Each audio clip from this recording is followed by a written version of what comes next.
ก็จะมีทีมงานที่ฝั่งนี้ครับ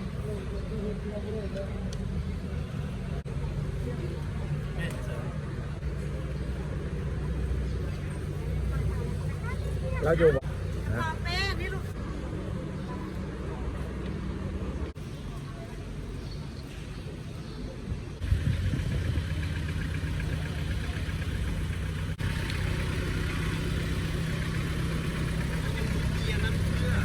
เข้าไปเลย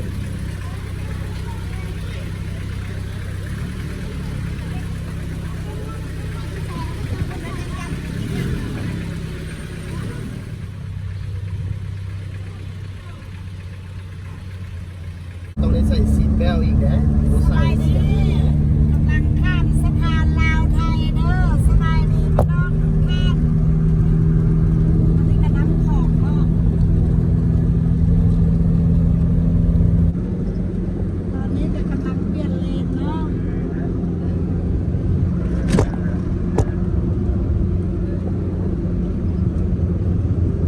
มาจากลูกทุ่งเข้าเมืองกรุงกันเด้อ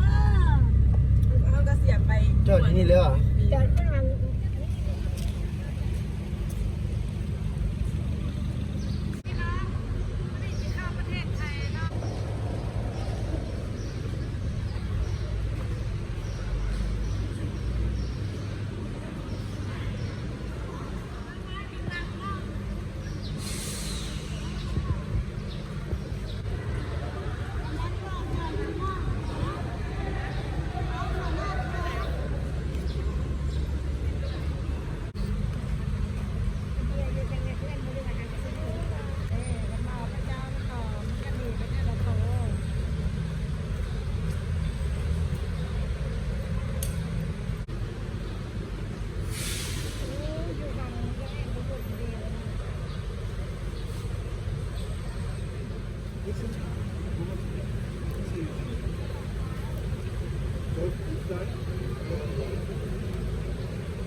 เอโก้หนองคาย